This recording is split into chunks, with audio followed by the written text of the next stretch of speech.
viral cash flowing videos on autopilot. Here's how one side hustler is getting it done. What's up? What's up? Nick Loper here. Welcome to the Side Hustle Show, because your 9 to 5 may make you a living, but your 5 to 9 makes you alive. Fascinating side hustle for you today, tapping into the massive viewership of YouTube, where people are consuming something like 1 billion hours of video content a day. And so in this episode, we're going to cover how to carve out your share of that viewership and get paid to do it. My guest today runs several YouTube channels, and what's unique about them is that he's not on them. They're faceless videos intentionally engineered for virality.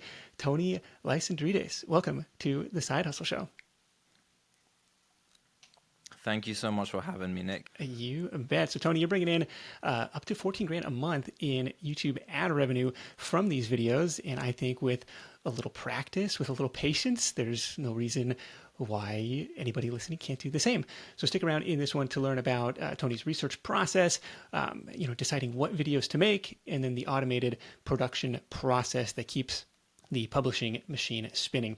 If you're new to the show, make sure to grab your personalized playlist at hustle.show. All you got to do is answer a few short multiple choice questions, and I'll build you a custom curated playlist of the episodes that are going to be most relevant to you. And once again, that's at hustle.show. So Tony, take me to this $14,000 month. Like, how long did that take? What are you thinking at this point? That's crazy. Certainly, Nick. So basically, I was just uploading content, and I was seeing some progress, but I wasn't seeing the crazy results that I was really going for. And my first $14,000 month came, I believe it was a December, and I actually had COVID during that time, which was crazy because I was like making the most money I've ever made whilst being sick and not able to work, which was an interesting. There's something in that. There's an interesting message in that, saying that we can actually make money in our sleep or even whilst we're sick. And I had a video that popped off. It hit, literally, I had one video that hit 22 million views within a week, and wow, that blew me away. And when I hit those numbers on that video, that was my record-breaking month of $14,000. It was very sweet seeing such results after, I would say it took me a year and a half to get there. After a year and a half of grind, I finally had that breakthrough tipping point, which was sweet. Yeah, a year and a half. We'll talk about the patience to get into it, how long it took to get monetized, what kept you going during that process. But that was a shower thought of mine just last week. This weird realization that I don't get paid while I'm working, so I can get paid while I'm not working. And it sounds like you had a similar experience lying there sick and still having this video that really took off. Now, I want to give the example, if you're comfortable sharing. So this is on the Interesting Flow YouTube channel, which has 100,000 subscribers at this point, obviously started from zero and grew over time. And this video that went super viral was how Dubai's artificial islands were made. And so the natural question is, like, are you a civil engineer? Like, you have a background in like these big construction projects. Talk to me about the maybe the research process that goes into coming up with something that you think is going to have a chance of winning that viral lottery. I'm not a civil engineer. I have zero construction background or architectural or civil engineering experience. And so the reason, or the way how I came up with that idea, is that I saw that the Dubai man-made islands were actually trending on YouTube. And I just thought, why am I going to try and reinvent the wheel when I can just use what's already working? And because I saw that Dubai was a topic that was trending, specifically that they're man-made islands, I just thought I'd make a video about how they were created. And so when I made that video, at first, it didn't do anything. For literally the first 3 months, that video did nothing. But it wasn't until I told my thumbnail designer to change the thumbnail to something that I had in mind, which was like the construction machine actually shooting out sand and dirt to basically create the man-made island. I just said, just put that in the thumbnail, just that picture, no text, no nothing, just put that. And when he did, that video began to gain traction, and then it hit those numbers. And so, yeah, sometimes it's just that one little tweak you make. That's crazy. I love this idea of, these videos as kind of mini digital assets that you send out into the world to do your bidding, and they can generate this kind of cash flow. I think it's really interesting model, and I've had nothing to hit 22 million views. I've never had anything hit a million views to my knowledge, but it's just take me back to, well, I discovered that the Dubai man-made islands were trending. Like, how do you discover that as a potential topic? So I was just scrolling through YouTube and I was just looking for what will work and what is trending right now. And I was just scrolling through YouTube and I was just going, just doing my digging, just doing my digging. And yeah, I came across that topic and I just thought, why not make a different variation of that topic and see how it will blow up? And so one of the ways I kind of look for video ideas is once I see that one topic has had a proof of concept, I would kind of do several variations of that topic. So let's take the Dubai man-made island, for example. Let's say there's a video trending, like the one I did, how Dubai's man-made islands were made.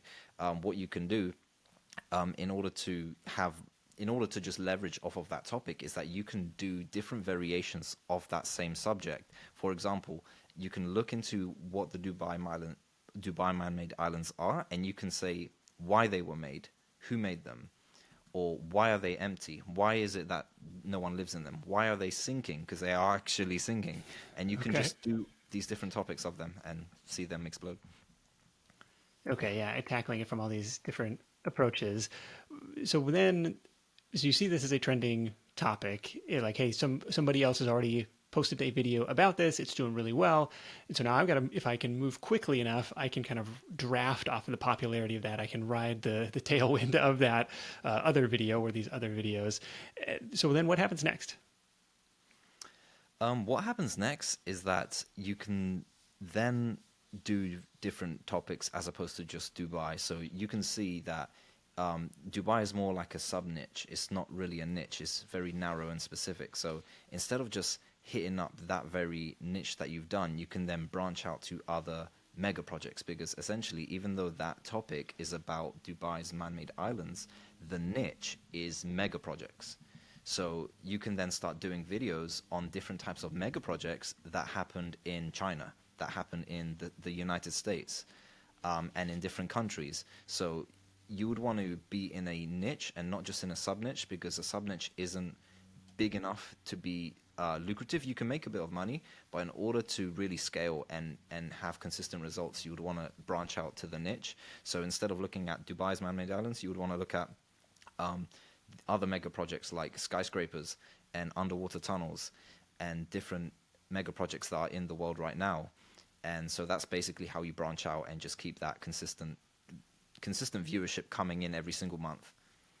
Okay. Yeah, I see examples of both of that on this Interesting Flow YouTube channel. The second most popular video went at Dubai. Well, how can I cover Dubai from a different angle? The dark side of Dubai, what they don't tell you. 4.5 million views on that one, and then a lot of these other mega construction projects, skyscrapers and amusement parks, and other places with man-made islands and. Trying to say like, okay, well, if this is a hit, what else might people be interested in on a similar or a shoulder topic?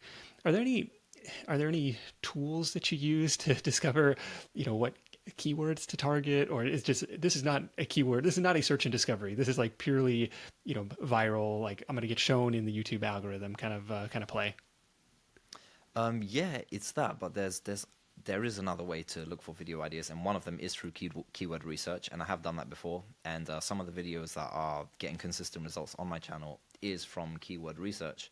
And one of the ways you look for videos that are through keyword research is just typing in the YouTube search bar something to do with your niche and see what pops up. So if you're in the niche of mega projects, type in something to do with mega projects on the search bar, but don't click enter yet. Just see what kind of pops up because that's basically what people are searching for. And when you study those keywords and you type in on the YouTube search bar something within your niche, like for your example, Nick, you're in the finance niche. So if you was to go for this keyword research method, go on an incognito browser so that YouTube doesn't know it's you and it just sees you as an average viewer. And you just click on the YouTube, type in the YouTube search bar something to do with your niche, finance, and see what comes up because that's pretty much what people are searching for. And if you do a video about that topic, then you can rank in search and get consistent views because that's what people are searching for and will click on your video. So that's another way of looking for video ideas. It's not just looking for what's trending, but also what the YouTube search bar is showing you. And another, going back to tools I use the YouTube search bar, but I also use vidIQ. And an interesting thing about vidIQ is that when you have that software installed onto your extension, is that it actually shows you the views per hour on a specific video. So if a video has gone viral, it will show you the views per hour, how many views that video is still getting, because that's really helpful because it actually shows you which videos. Some videos may look viral, but they have died down. The trend has died down. So vidIQ Oh, okay. enables you to see if the video is still going viral within that hour that you're watching it. So Yeah. Otherwise, it's too late in some cases. exactly, sometimes it's too late. Yeah, But so a I'm lot of like, people make. as an example, I've punched in side hustles, and so some of the suggested searches that come up are side hustles 2023, side hustles for teenagers, side hustles from home, side hustles that actually work. Like that'd be a great video to make. So just once you have some idea, you can kind of just, and this would be for videos, this would be for blog content, any type of thing that's keyword driven, like trying to put yourself in the best position to succeed and capture some of that search traffic. This vidIQ, because I use TubeBuddy, and TubeBuddy will give you kind of a metric of competitiveness in addition to search volume, and it kind of shoots out this like keyword score. Does vidIQ have something similar? Yeah, exactly. I've used TubeBuddy as well. TubeBuddy are really good software as well.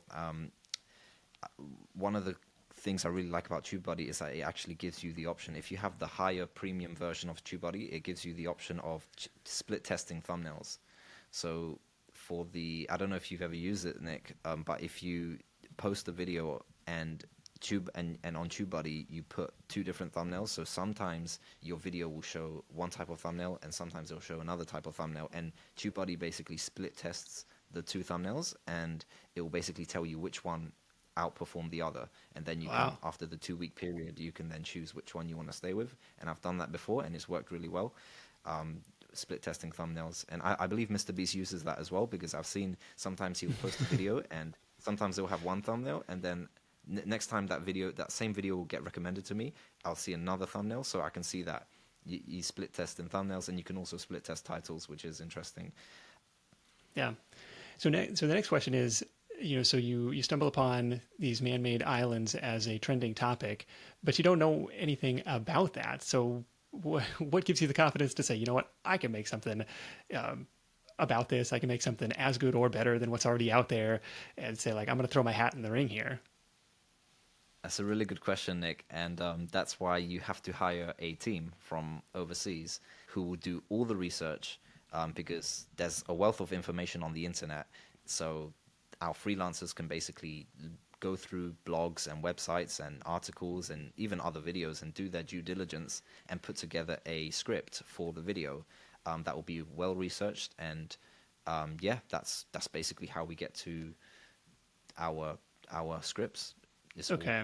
research. So step one is the research, and so you can either do that yourself or you can hire somebody to go and do that. And Yeah.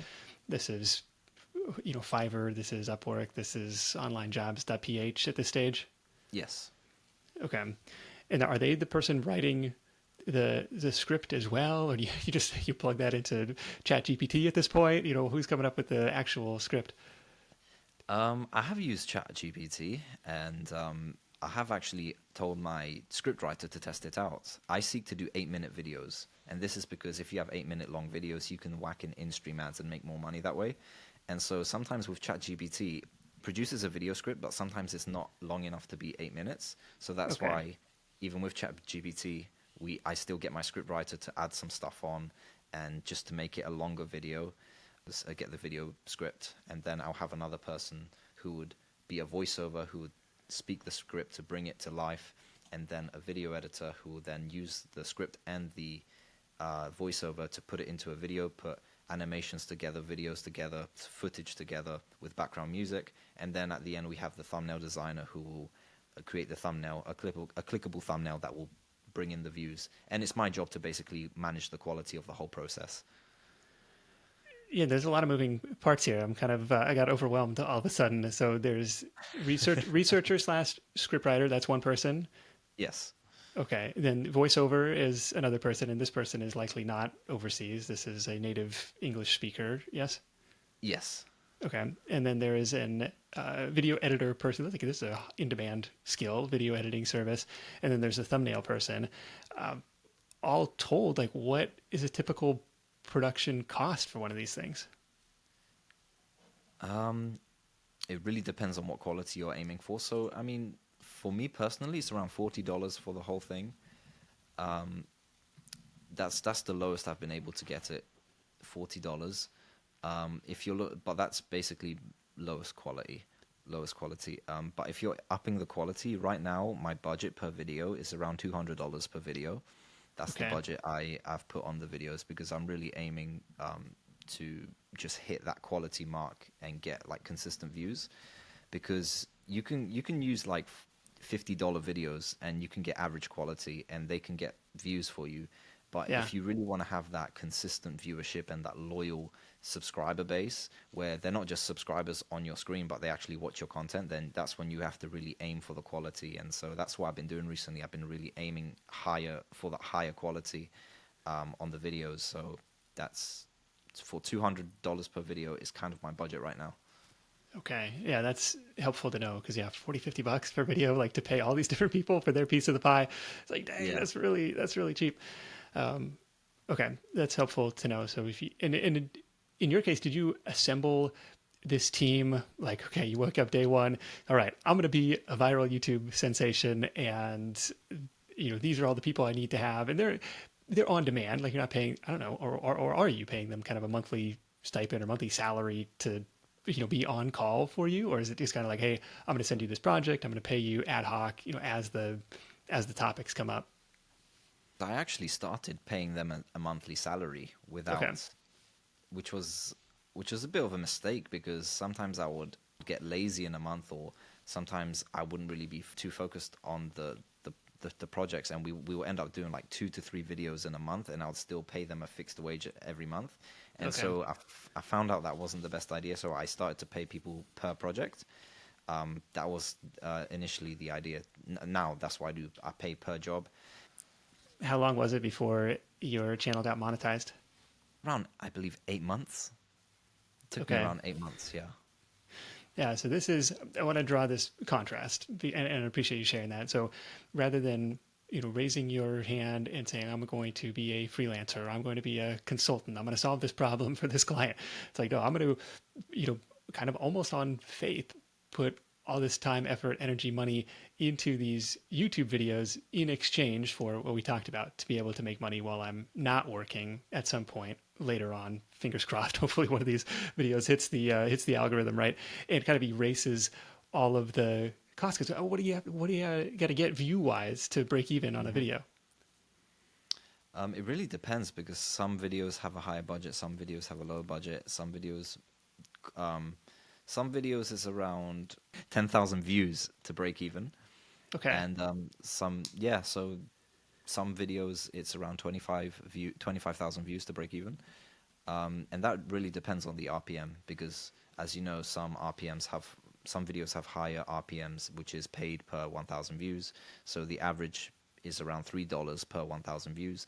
Some of my videos are like $5 per 1,000 views, and that's because the niche is more about luxury, as opposed to another video that's might be about just construction. So yeah. so yeah, it's really depends on what the topic is about. Um, but yeah, So I'm thinking because my RPMs are much higher than that because of the yeah. niche. Like it's personal finance, it's entrepreneurship content, and it's I think the last 28 days it says my RPM is $25, so 5x higher. But if I interpret that, from the pessimist point of view, it's like, well, that's probably because it's 5 times more competitive to have something, go truly viral in that niche. Because if you're on the outside looking in, you're like, well, why wouldn't I just, target videos that I think are going to have a higher ad value versus kind of these, broad appeal, yeah, curiosity induced, like, oh, I want to learn about these man-made islands or something like that. Yeah, that's a good question, and that's what I kind of went into when I first started. I was doing a lot of videos about finance and trying to get that high RPM, but I began to realize that those kind of videos are very competitive, and you may get a higher CPM or higher RPM in the finance niche, but sometimes the views might not be as much. However, you might find another niche that you can get more views in, but the RPM won't be as high, but you can get loads of views.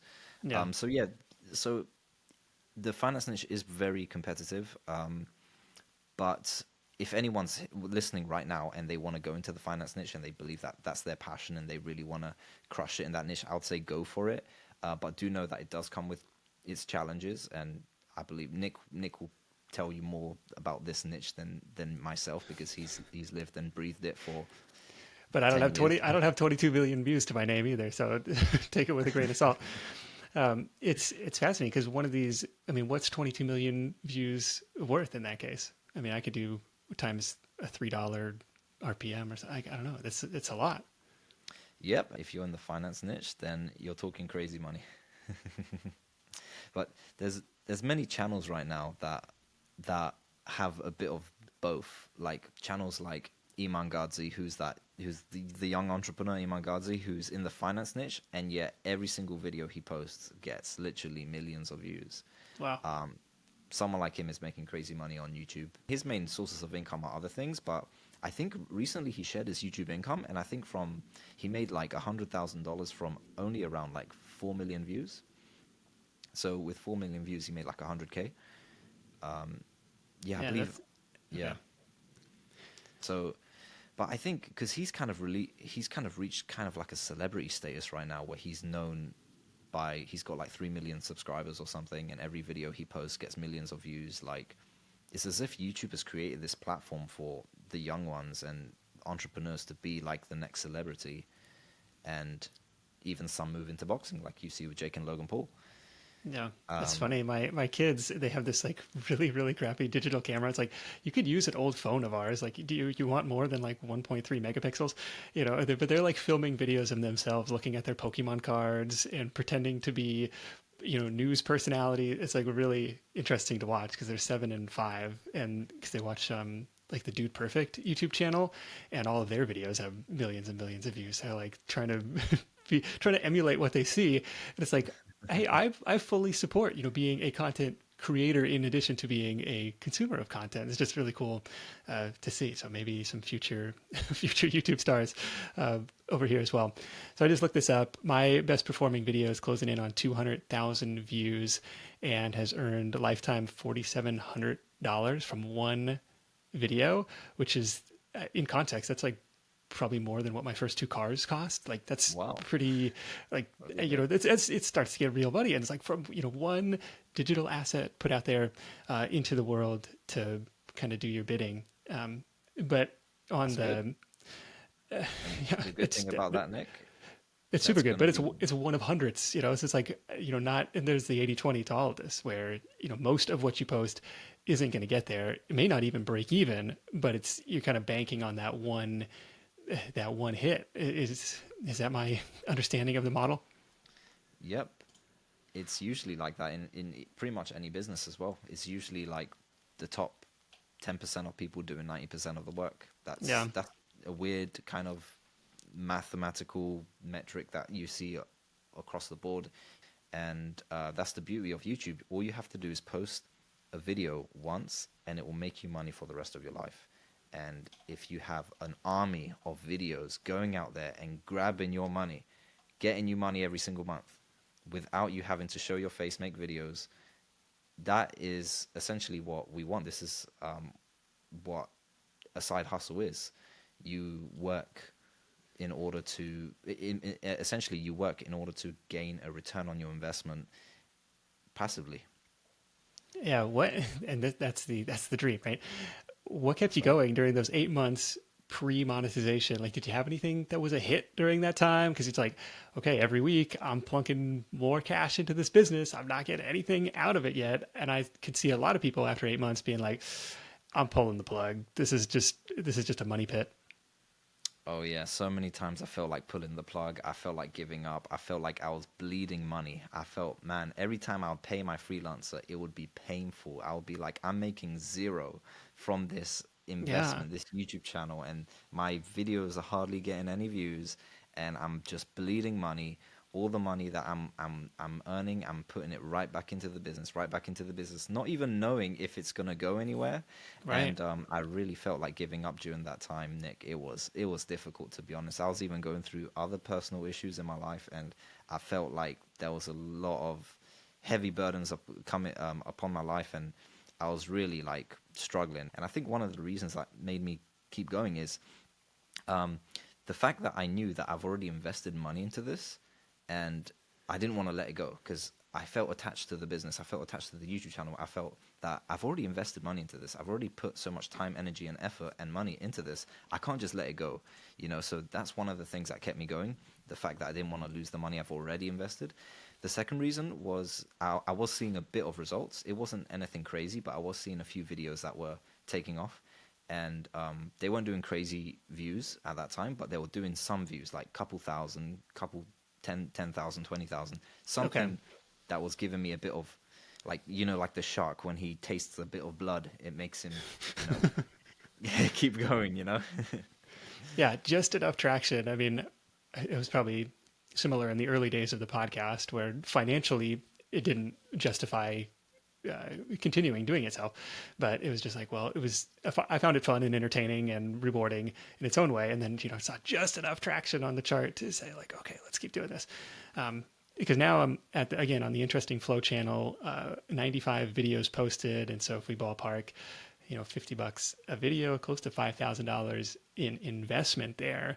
But it just, like you said, it just takes one, just takes a couple of things to really hit. And all of a sudden it erases all of those losses. But I can definitely feel like, where, at what, when do I start collecting the checks versus writing them? It's a stressful position to be in. Yeah, but that's the risk you have to take. You have to take that risk of entrepreneurship. I'm putting money in, I'm putting time in, I'm not seeing anything out. And this is why I really want to encourage everyone watching, just whatever side hustle you're pursuing, whether it be YouTube, whatever you're doing, just keep pressing in and don't give up. Don't give up, because you can be literally days away from that breakthrough that if you give up, you can just literally just lose so much money and all that time. So just don't give up. This is a word for someone listening. Just don't quit. Your breakthrough is literally within arm's length.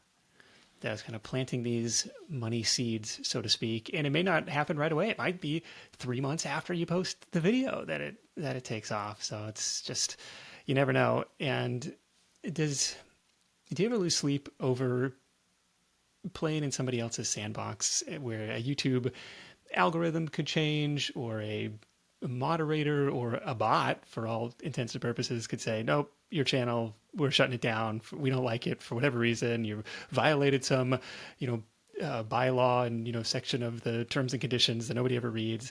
And all of a sudden all this investment, all this time is kind of up in smoke.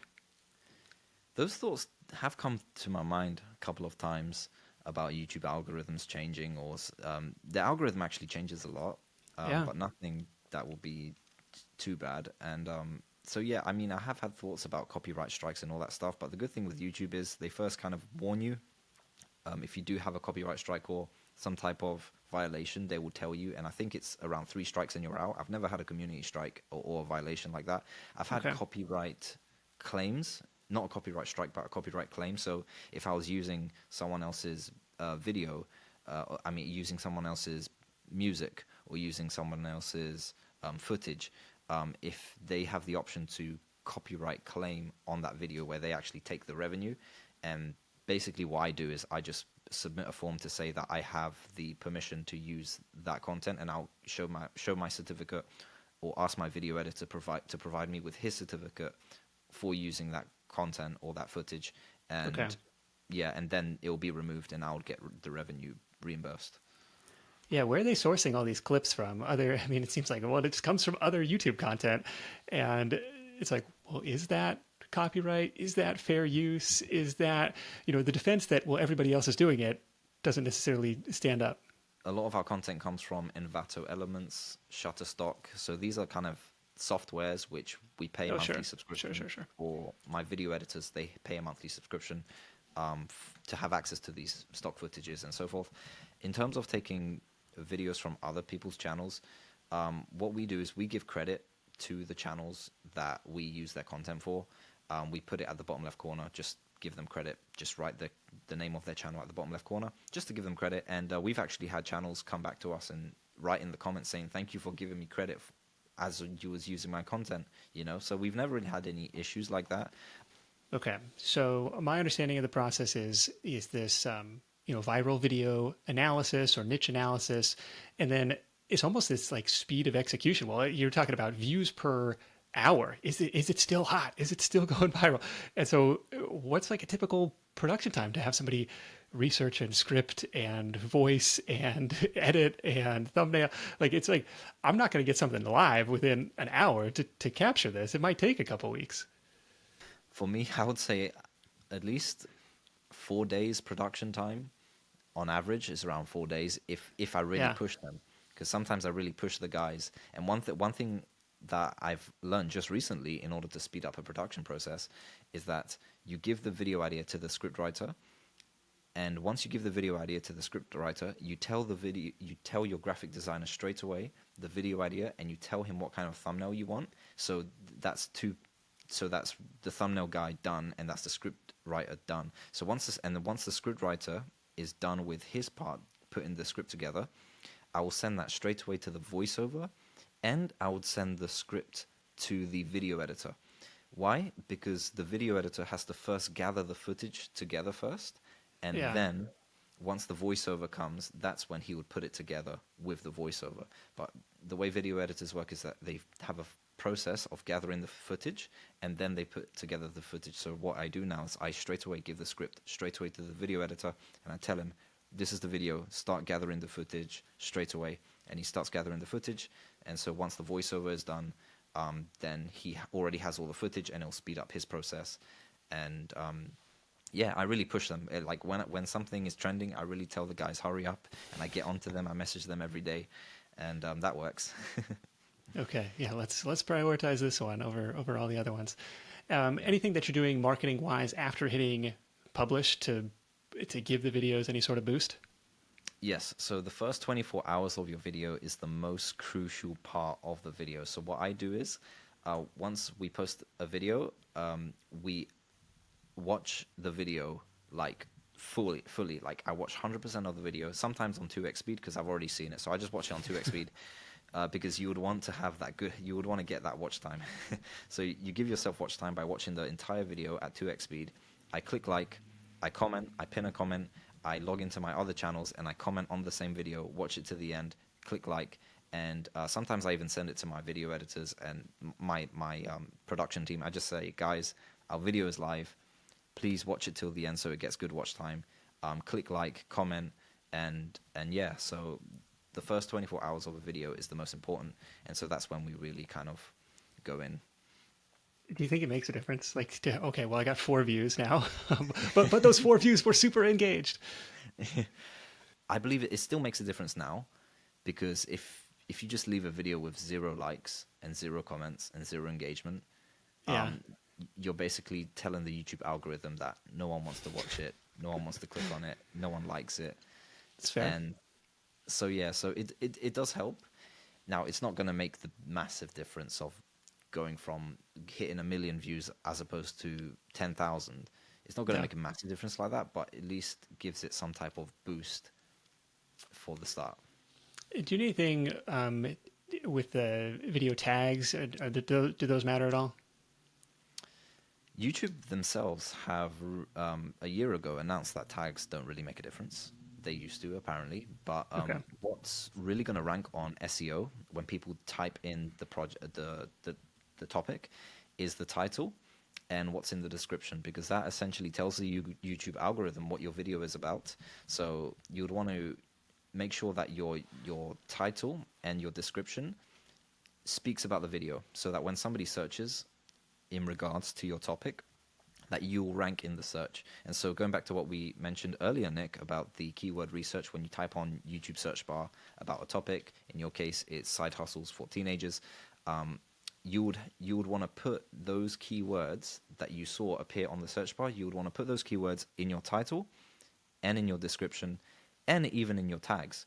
Because essentially tags are there for those who misspelt the words. That's what YouTube have said, that the reason why tags are there is because if somebody misspells the word teenagers or side hustle, like if they have a typo, because some people type very quick and it's just sometimes normal to have a typo, then the tags are there to basically rank when somebody misspells your keyword. So what I usually do is in the tags, I would misspell some of the words, some of the keywords. I would Really? misspell it, so that Wow. if somebody misspells the keyword, my video will still show up because I already put that in the tags. Wow. That's like old school. You're probably too young to remember this, but people would register domains, like misspelled domains, and like squat on those and sell ad space. I don't know. It sounds kind of similar. Like, Really? oh, but like, okay, it's now the search engines have gotten so smart. It's like, well, did you mean this? Like, you probably fat fingered that one, so we're going to show you what we think you really meant. But that's really interesting. Tags don't matter, but you can include misspelled variations in there. Cool. Anything else on the marketing side after hitting publish? Some people have said to share your videos in certain Facebook groups, because if you're in a Facebook group, let's say your videos are about Formula One and you join a Facebook group that have die-hard Formula One fans on there, and if you share a video on that Facebook group and say, hey, check out this amazing video, and they don't know it's you who put it together because it hasn't got your face on it. So Sure. if you just share that video on the Facebook group of die-hard Formula One fans and say, hey guys, I've just seen this amazing video. Check out this amazing video of Formula One, blah, blah, blah, blah, blah. And people will click on it because they're all die-hard fans of Formula One, and they don't know it's you who made that video. So they don't feel that they're being sold on anything. So they'll click it.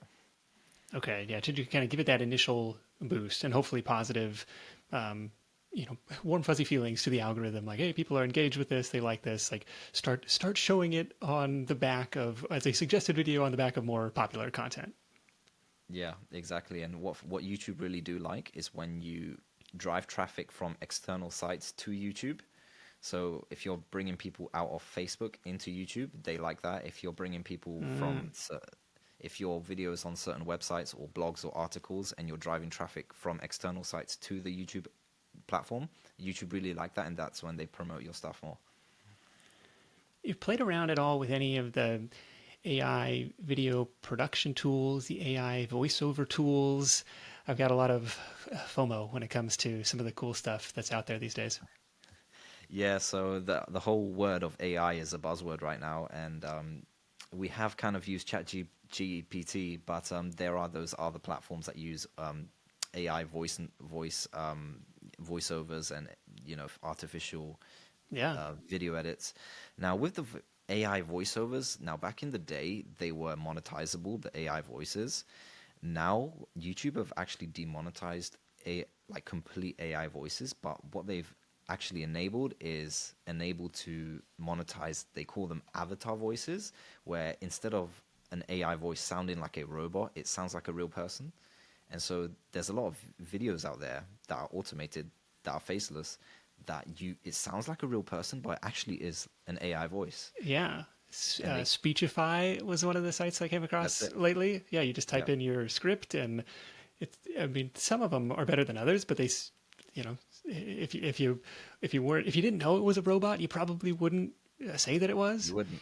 You wouldn't. And that's my video editor was using an AI voice, and he didn't tell me at first because I thought it was a real voice, and he didn't tell me it was an AI voice, and so I kind of got mad at him a bit because I thought that AI voices are like you can't monetize them, Oh, um, okay.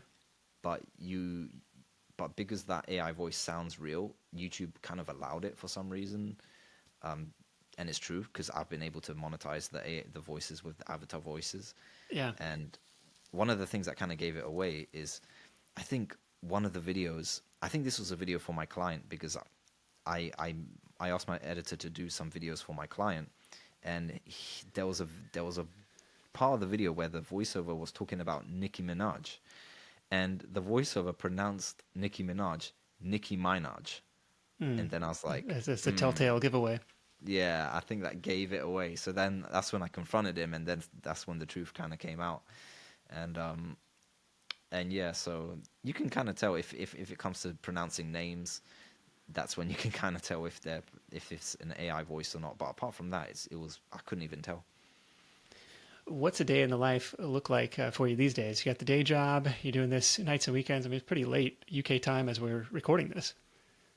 Oh yeah, I'm working like a three-legged horse right now. So everyday grind.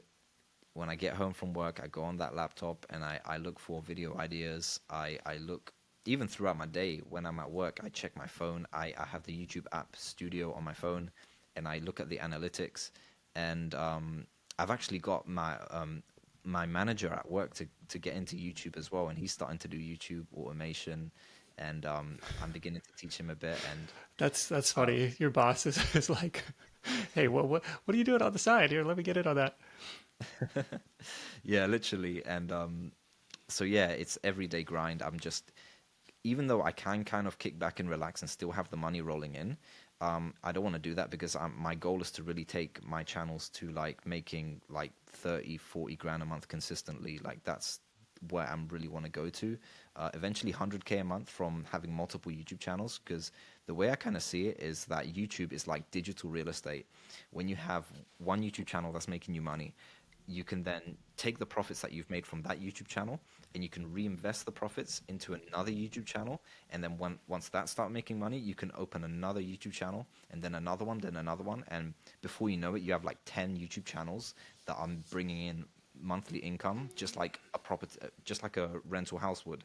But instead of houses, instead of dealing the stress with building the house and all that legalism and paperwork and all that stuff, you just do it digitally.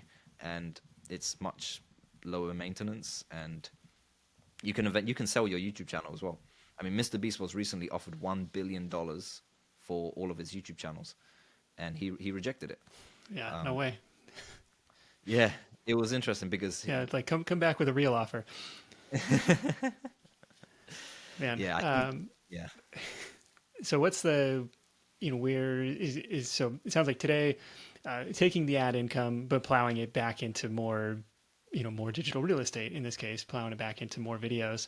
Is there an end game where it becomes a full-time thing, or where do you want to take it? That's a really good question because it also comes down to what an individual wants in life. Because at the moment, I really enjoy my job. I get really good benefits. I like talking to people, and I install alarm systems. I go to people's houses, and I deal with many business owners, and it's very therapeutic as well. And in terms of it becoming a full-time gig, it would have to be. This is the thing. Even if I was making like the goals that I really want to make around 30, 50 grand a month from YouTube, the question did dawn on me: will I actually quit my job? Because I actually really love my job. Yeah. But eventually I will. But I've just become very, you can say, philosophical. I've been thinking, yes, we want to become entrepreneurs and live the dream and have this passive income stuff, but what is it you really want to do in life? Because yeah, that's a good question, Nick, as to when I'm going to go full time. There's no pressure. I won't be the guy to be like, hey, what are you doing still working? But at a certain point, if you're bringing in multi six figures from videos, like, oh, my day job became kind of like my little fun hobby to go out and do these security system installs. Yeah, to be honest, yeah, I'm torn between the two. Sometimes in my life, I'm just like, man, when can I just quit my job and go full time? And then there's other parts of me that says, man, I really enjoy my job. It'll be good to have these my two income streams, YouTube and my job, and just really love life, so to speak. And so yeah, but like you said, all of the money I'm making from YouTube, I'm reinvesting it back into the business. Yeah, And that makes sense. yeah, What surprised you the most along the way? the video that hit 22 million, I've had literally YouTube, other people who are doing really well on YouTube reach out to me, and they basically said, "Man, how did you do it?" Like, not even I did that. Like, I've had YouTubers who are making six figures from YouTube, and they've reached out to me and they've said, literally, they said, "I've never had a video that hit 22 million. You know, they've had videos that've hit 5 million and 4 million, but not 22 million in one video." So Yeah. that was a big kind of breakthrough, kind of expanded my mind, expanded my horizons as to what is possible. And it's kind of like a cool kind of side hustle when people ask me, like, what do I do? Sometimes I Yeah. just tell them that I automate YouTube channels, and it sounds like so kind of sci-fi AI kind of thing, and I spark like curiosity, and yeah, a lot of people then ask for me to teach them how to do it, and yeah, so that's what I've been doing with some people as well. Yeah, I think it's a really interesting business, and you got people reaching out to you, and it's like it's almost. I mean, yes, do the research up front, you create a high quality video, and then it's just a matter of casting enough lines, and hopefully you get a bite down the road. But you're helping other people get started. Where can people go to learn more about that, or what's the best way for people to reach you? So we should be having a link available for people right now to click for a free training that I put together. At the end of the free training, there is an option to book a call with me, and we can then discuss how we can help the person in their YouTube automation journey, how we can start them off in this journey. And so we do have a paid course, we have a paid coaching program that we provide to people for them to start making, basically hit their first 10K on YouTube. Very good. Well, we'll link that up in the show notes. Just hit the show notes link in the description. I'll get you over there, and then you can get in touch with Tony that way. Really appreciate you jumping on. Again, I think this is fascinating business. Let's wrap this thing up with your number one tip for Side Hustle Nation. Doesn't have to be YouTube related. Just whatever entrepreneurial wisdom that you'd like to impart. Never ever give up. And this is a cliche, and it's a cliche for a reason. And the reason is because those who give up are those who lose. And you'll never be considered a loser if you never give up. So as long as you're in the game and you keep going, it's never too late. If you're never too young, you're never too old, you're never too overweight, you're never too unhealthy. You can always change your life. You have the power of choice. And so I want to encourage everyone, make a choice today as to what you're going to do with your life. Do it for yourself and do it for your family. Make that choice. Well, thank you so much for joining me. Thanks everyone for tuning in. I've got just a couple, well, taking lots of notes during the call, but I like, again, your analogy of digital real estate, like these little mini rental properties. Some of them are going to make $5 a month. Some of them might make 5,000 a month. It's just trying to, plant those seeds, so to speak. And then as you're kind of riding those viral, peaks and valleys that are going to come, it's trying to cultivate your own subscriber base. So hopefully you get more consistent results the more you do it. And then I like some of your research tactics, and I'll be using the same to hopefully add more videos to my own channel. It's like, I tend to make the videos that I want to make, or the videos that coincide with, blog content.